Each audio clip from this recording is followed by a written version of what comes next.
If someone had told me 2 years ago that the woman I trusted most in this world would one day be the reason my heart feels like it's been ripped apart, I would have laughed.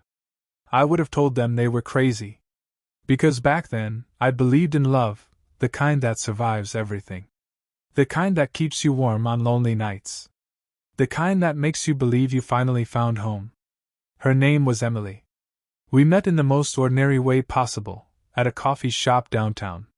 She was behind me in line, impatiently tapping her foot, her phone pressed to her ear while arguing about something with her sister. I turned around, smiled, and said, "You know, they say caffeine helps with bad moods." She laughed, and in that single laugh, something clicked inside me. I didn't know it yet, but that laugh would become my favorite sound. And later, the same laugh would haunt me every night. We started dating a few weeks later. She was witty, driven, and beautiful in that effortless kind of way, not the kind that needed filters or makeup. She had a warmth that made people feel seen. I was working as a construction project manager at the time, decent money, long hours. She was an interior designer, passionate and full of color. We clicked, like puzzle pieces that had been waiting to find each other. Weekends became our sacred thing. We'd drive out to the lake, eat cheap pizza in the car, and talk about everything, the kind of talks that stretched deep into the night. We built dreams together. A home, a family, a simple life. And 2 years later, we made those dreams official. We got married in a small church with white roses and her favorite song playing softly in the background, "Can't Help Falling in Love." I remember the exact moment she walked down the aisle. Her eyes met mine, and she mouthed the words, "We made it." God, I believed her. Our first year of marriage was good. No, it was great. We had a small house in a quiet suburban neighborhood, neat lawns, friendly neighbors, a dog named Max. Life was peaceful, predictable, and I loved it. I'd wake up early, make coffee for both of us, kiss her forehead, and leave for work. She'd text me mid-morning, a picture of her new design or a random, "I miss you already." It felt real. It felt safe. Until slowly, it didn't. I don't know when exactly things started to change. Maybe it was the day she got that new client. A big one, a high-end restaurant renovation downtown. She was thrilled, I was proud. But that's when the first small cracks appeared. Late-night calls. Design meetings, that stretched until midnight. Excuses that sounded reasonable at first, until they didn't. She started dressing differently, elegant, sharper. Perfume I hadn't smelled before. Makeup she used to say she didn't need. At first, I told myself it was just work. She was ambitious. She wanted to impress her client. I admired that. But something inside me, something quiet, started whispering doubts I didn't want to hear. One night, she came home late again. I was half asleep on the couch, the TV still flickering. The clock said 12:47 a.m. She entered softly, heels in her hand, hair messy but her eyes wide awake. "Hey," I murmured, trying not to sound like I'd been waiting. She froze for a second, surprised I was still up. Then smiled, that same sweet smile I used to die for. "Sorry, babe. The client meeting ran long. You know how picky they are." I nodded. But I noticed the faint lipstick stain on her collarbone. And the scent of cologne that didn't belong to me. I didn't say anything that night. Maybe because I didn't want to believe what my eyes were trying to tell me. Or maybe because denial is easier than heartbreak. Days turned into weeks. The pattern repeated. Late nights. Mumbled explanations. Fewer texts. She was slipping away, inch by inch, and I was too scared to reach out and pull her back. One evening, as I was cleaning out the kitchen drawers, I found something. A small receipt from a hotel bar. 2 glasses of wine. A date and time that matched one of her supposed client meetings. I stared at it for minutes, my mind refusing to process. Then I tucked it back where I found it. Because part of me hoped it was still innocent, a misunderstanding, a coincidence, anything but betrayal. But that night, lying beside her, I couldn't sleep. I could feel the distance, Not physical, but something deeper. Like she was in the same bed but miles away from me. Love has this cruel way of making you blind. You see the truth right in front of you, but your heart refuses to accept it. It clings to memories, the laughter, the warmth, the way her fingers fit perfectly between yours. And you tell yourself, she wouldn't do that. Not her. Not Emily. So I kept pretending. I smiled. I cooked breakfast. I even sent her flowers to her office, just to remind her she was loved. But deep down, I knew something was dying, quietly, painfully. Then came the text. It was a Saturday morning. She was in the shower, and her phone buzzed on the nightstand. I never snooped. Ever. But something, maybe fate, maybe instinct, told me to look. The message preview read, "Last night was amazing. I can still smell you on me." My chest tightened. My fingers trembled as I stared at the words that shattered everything I believed in. The sender's name? Just the letter. J. I dropped the phone like it was burning me. My heart was pounding so hard I could barely breathe. I wanted to scream, to confront, to demand the truth right then and there. But I didn't. Because I wasn't ready to hear it. Not yet. That day, I acted normal. Made breakfast. Asked her about her plans. She said she was meeting a client for lunch. Jason. Her new business partner for that restaurant project. Jason. Jay. I nodded and kissed her goodbye, pretending I didn't already know what she was hiding. When she left, I sat in silence, the ticking clocks sounding like gunshots in the room. Every second louder than the last. That was the moment I decided. I wasn't going to accuse her. I was going to find the truth myself. No guessing. No half-truths. Just cold, undeniable proof. For the next few days, I became someone else. Quiet. Observant. Calculating. I started noticing things I'd ignored before. The way she smiled at her phone when she thought I wasn't looking. The way she changed her passcode. The way her tone softened when she mentioned Jason. And every night she came home later. One evening, I casually mentioned, "Hey, maybe I can stop by your office tomorrow? Take you out for lunch?" She hesitated for a second, just one, but I caught it. Then smiled and said, "I'd love that, babe, but tomorrow's crazy. Maybe later in the week?" Her voice was too smooth. Too rehearsed. That night, I couldn't sleep again. I lay awake listening to her slow breathing beside me, wondering what dreams she was having. And if I was still in them. By the time Sunday came, I had a plan. If she was lying, I'd catch her. Not out of anger, but because I needed to see the truth with my own eyes. Only then could I decide what to do next. I downloaded a simple tracking app, synced it to her phone through our shared iCloud, something she'd set up months ago and forgotten about. The next time she said she was going to meet a client downtown, I watched the little blue dot on my phone move. But not to any office building. It stopped at a hotel. A fancy one. I stared at the screen for minutes, my throat dry, my hands cold. The kind of cold that seeps into your bones. That's when everything inside me broke, silently, completely. But I didn't drive there that day. I couldn't. I wasn't ready to see her like that. Instead, I sat in my car, parked outside our home, rain falling on the windshield, and I cried. Not loud, not dramatic, just quiet tears for the man I used to be. Because I knew the woman I married was gone. If you've ever trusted someone with your whole heart, hit that like button. Because this story, this heartbreak, is for you. People say the truth sets you free. But they never tell you how much it hurts before it does.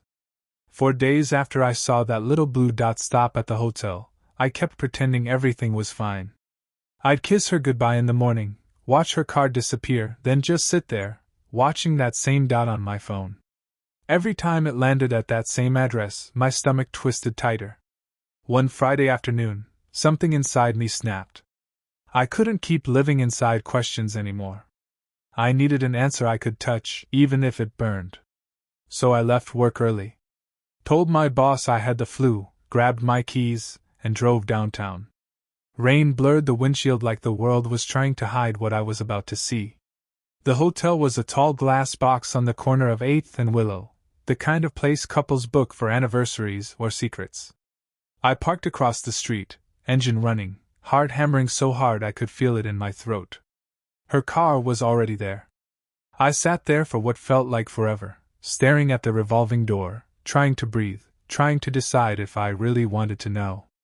Then I saw her. She walked out with a man beside her, tall, sharp suit, the kind of confidence that fills a room. Jason. He laughed at something she said, and she reached up, touched his arm in that small, familiar way she used to touch mine. Then, right there under the awning, he leaned in and kissed her. It wasn't quick. It wasn't confused. It was practiced, a kiss that had happened 100 times before. Something inside me went silent. No rage. No shouting. Just silence, a cold, empty kind that eats everything around it. I wanted to look away, but I couldn't. Every second branded itself into my memory, the way she smiled after, the way she straightened his tie, the way she looked happy. Happy. I waited until they walked back in, then I left. I didn't follow. I didn't need to.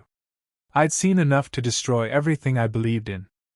Driving home, I kept expecting to cry. But I didn't.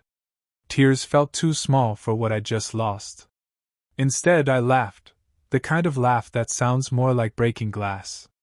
Because while she was in a hotel with another man, our dog Max was sitting by the door waiting for her. Her favorite dinner was still in the freezer, untouched from the night before. And the woman I married was gone. That night I didn't confront her. I wanted to, God, I wanted to, but something told me to wait. To understand before I exploded. So I watched. Over the next week, I collected proof. Screenshots of messages that popped up on her laptop when she forgot to close it, receipts, location pings. Every piece was a knife, and I kept them all. She thought she was being careful. She had no idea she was leaving a trail wide enough for me to drive a truck through. And while she drifted further into her new world, I started planning mine. The confrontation came unexpectedly. It was a Tuesday evening. She came home humming, dropped her purse, and started making dinner like nothing in the world was wrong. I stood in the doorway just watching her. How easily she moved through our kitchen, our life, as if the air wasn't full of lies. When she finally looked up, she smiled. "Hey, you okay? You look tired." "Just a long day," I said, voice steady. We ate. She talked about work. I nodded, every word she spoke sounding like static. Then halfway through dinner I asked, "How's Jason?" She froze. Fork halfway to her mouth. "What?" I looked her in the eyes. I asked how Jason's doing. "The restaurant guy. The one you've been seeing at the Haven Hotel." For a second she just stared at me, confusion flickering into fear. Then she laughed, nervous, brittle. "What are you talking about? He's a client." I slid my phone across the table. On the screen, a picture I'd taken from my car. Her and Jason, under that awning, locked in a kiss. Color drained from her face. Her lips parted, but no words came out. Only a soft, broken sound, the sound of truth slipping through cracks. I said quietly, "I loved you more than anything. And you sold that for a few nights in a hotel." She started crying then, big, messy sobs that filled the room. "I'm sorry," she kept saying. "It just happened, I didn't mean to, I swear I still love you." I wanted to believe her. I wanted to rewind time. But all I could see was her hand on his arm, that smile. I stood up, pushed the chair back, and said, "You don't accidentally destroy a marriage, Emily." Then I walked out. I drove until the city lights faded in the mirror. Stopped at an old pier we used to visit when life was simple.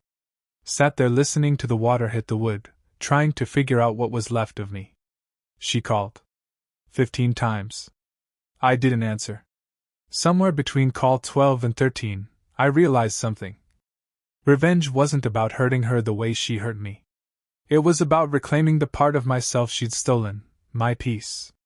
And that was the night I started planning how to take it back. She thought I'd confront, shout, maybe beg. She had no idea that silence can be louder than screams. Over the next few days, I moved with precision. I transferred our joint savings into a separate account, legally mine from before marriage. I collected copies of every message, every photo, every proof. Not to expose her yet, but to build something more powerful. She tried to talk. Texts, voicemails, long apologies full of excuses about confusion and pressure and feeling neglected. But every word only made me colder. When she finally came home one evening, suitcase in hand, she looked exhausted. "Can we please talk?" she asked. I nodded. She started with tears, then promises. I ended it. "I swear. I realized I love you. I just got lost. Please, let's start over." I looked at her for a long time. Then said, "Okay." The word shocked her. But I smiled. "We'll start over. Tomorrow." She didn't see the storm behind that smile. Because tomorrow wasn't about forgiveness.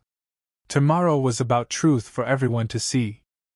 Morning came quiet, the kind of quiet that feels staged.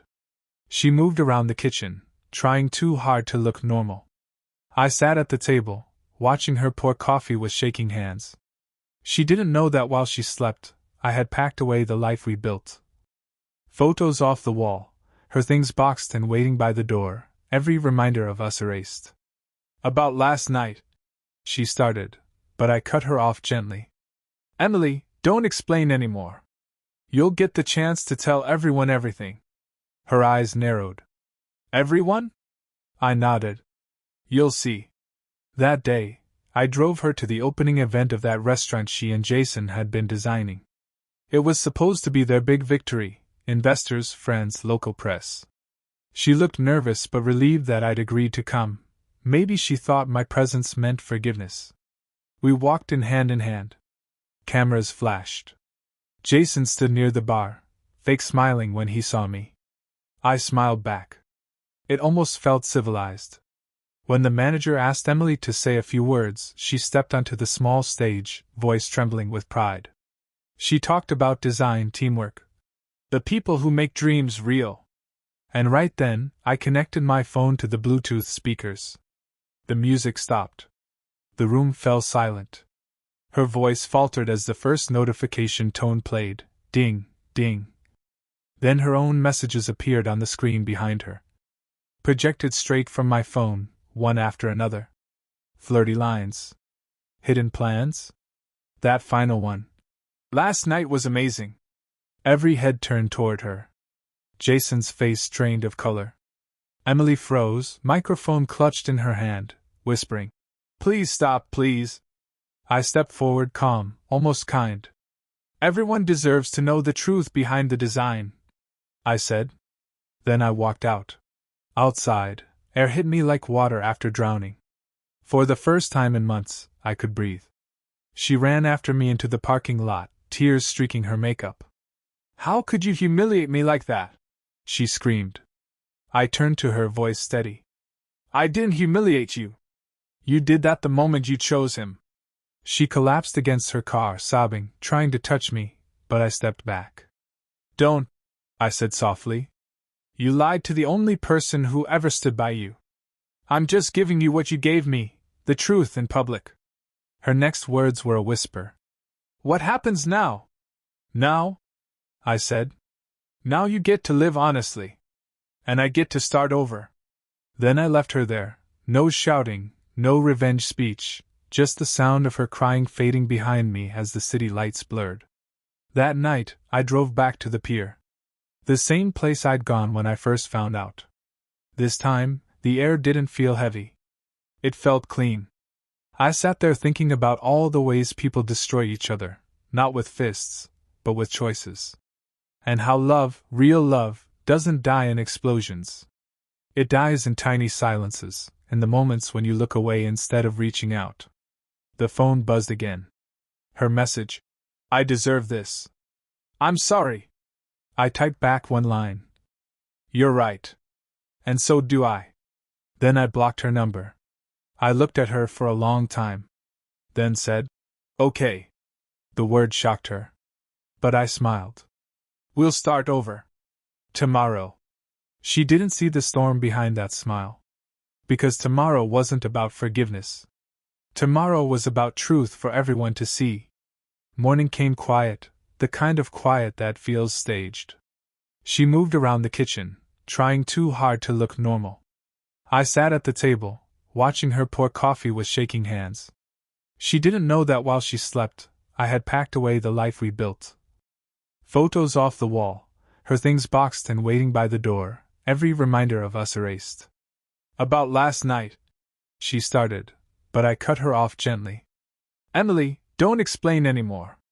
You'll get the chance to tell everyone everything." Her eyes narrowed. "Everyone?" I nodded. "You'll see." That day, I drove her to the opening event of that restaurant she and Jason had been designing. It was supposed to be their big victory: investors, friends, local press. She looked nervous but relieved that I'd agreed to come. Maybe she thought my presence meant forgiveness. We walked in hand. Cameras flashed. Jason stood near the bar, fake smiling when he saw me.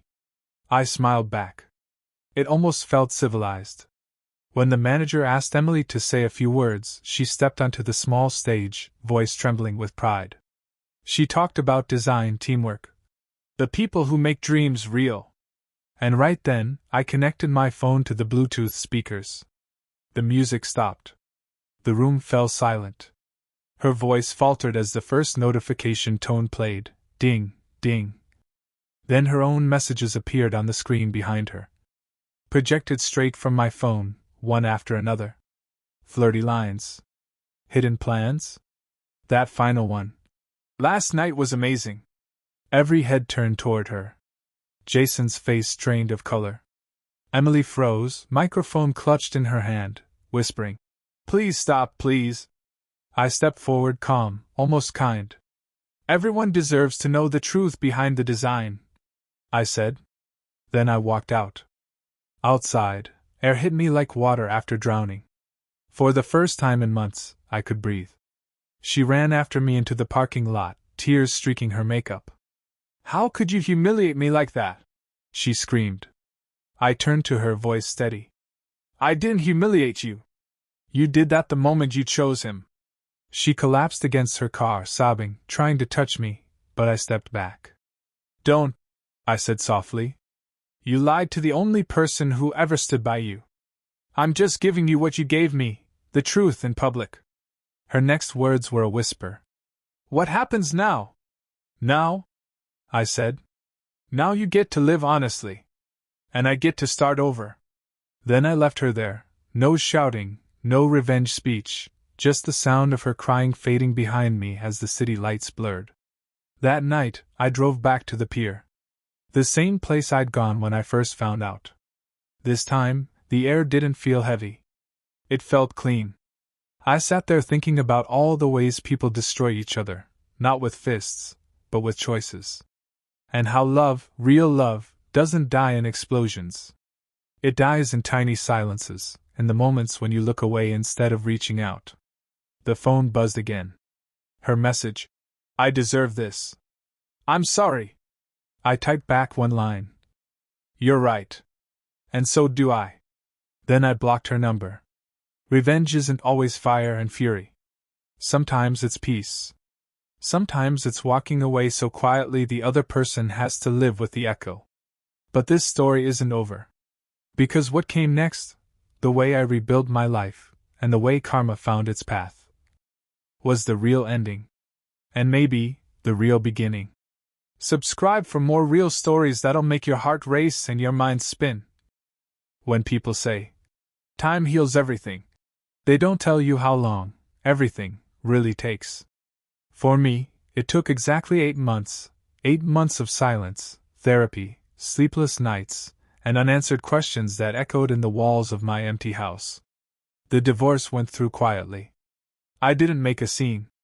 I let Lisa have what she wanted: the house, the car, even the stupid dog she used to say reminded her of us. But I walked away with something much more powerful: peace. Or at least, that's what I thought. Until one morning, I saw her name again. On a LinkedIn notification. Lisa Thompson started a new job as marketing director at Haven Interiors. That name, Haven Interiors, it rang a bell. Because 2 months ago, they'd contacted me to redesign their web platform and internal management system. They were my client. And just like that, I smiled. It wasn't anger. It wasn't obsession. It was something colder, the calm understanding that karma doesn't rush. It arrives right on time. A week later, I sat in the conference room at Haven Interiors.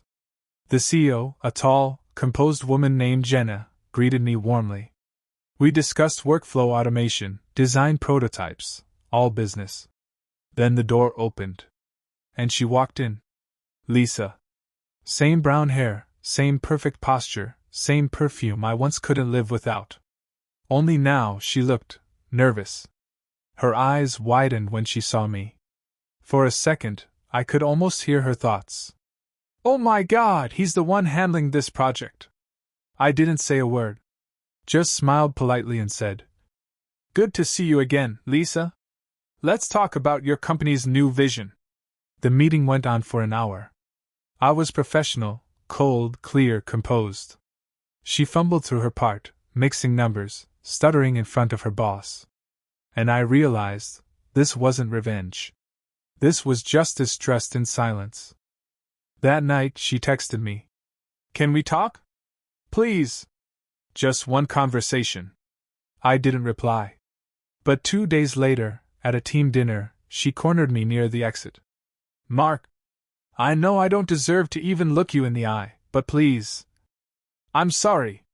I looked at her, really looked at her. Her mascara was smudged, her voice cracked. The confident woman I once adored was now a ghost of guilt. You know, I said quietly, there was a time I would have done anything to hear you say those words. But not anymore. She reached out. Please, Mark. I stepped back. You didn't just cheat on me, Lisa. You broke something in me I didn't even know could break. And I had to rebuild that, alone. Tears ran down her face. I regret everything. I miss you. I smiled, not cruelly, but with peace. You missed the version of me that loved you without limits. That man doesn't exist anymore. And I walked away. A few weeks later, I finished the project, one of my best works yet. Jenna, the CEO, was thrilled. She offered me a permanent contract and a creative director role. Before leaving the building that day, I dropped a small sealed envelope on Lisa's desk. Inside was a handwritten note. Thank you. You taught me that betrayal isn't the end, it's a beginning disguised as pain. And beneath it, a quote I found during my darkest days. Sometimes the best revenge is not to destroy them, but to become everything they said you couldn't be. 6 months later, I stood on a stage at a national design conference. My company had grown. My name was recognized. And for the first time, when I looked into the audience, I wasn't looking for her. I was looking forward. Because I'd finally learned the truth about revenge. It's not about making them pay. It's about making yourself whole again. If you've ever been broken by betrayal, remember this. You don't have to fight back to win. Just rise so high they can never reach you again. Because sometimes, the sweetest revenge isn't vengeance at all. It's peace. Share this story if you believe karma always finds its way back.